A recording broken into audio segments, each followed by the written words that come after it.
Trump administration says it will be accepting 30,000 refugees next year. I think it's 15,000 lower than this year. It is a record low. I think we haven't seen refugee numbers this low since 1980, maybe.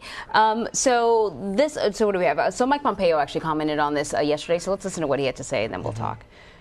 The best way to help most people is to promote burden sharing with partners and allies, to work to end conflicts that drive displacement in the first place, and to target the application of foreign aid in a smarter way. A focus on helping refugees overseas also allows us to maximize our resources. We can house, feed, and provide medical care for hundreds of thousands more refugees closer to their homes, and do so more rapidly than we could possibly do here in the United States.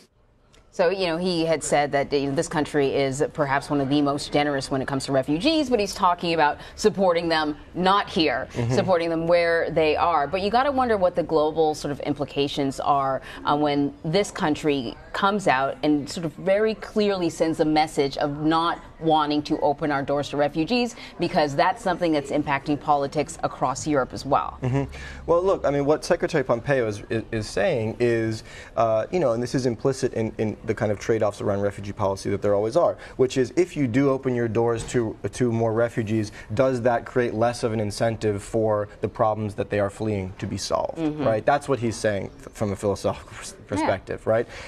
I think you're quite right, though, that this kind of zeitgeist, this kind of general kind of idea of nations closing their doors to refugees because of security threats which are either real or imagined is certainly one that is growing, and certainly European governments that are in the throes of this debate will take a strong message from the U.S. that this is what they ought to be doing as well. Although I would say, if you look at how Trump talks about it, he seems to be taking his cues on this from the Hungarians and from the Poles and from the Europeans who are closing their doors. He says, great job, we should be doing that here. So how the influence is going is open to question.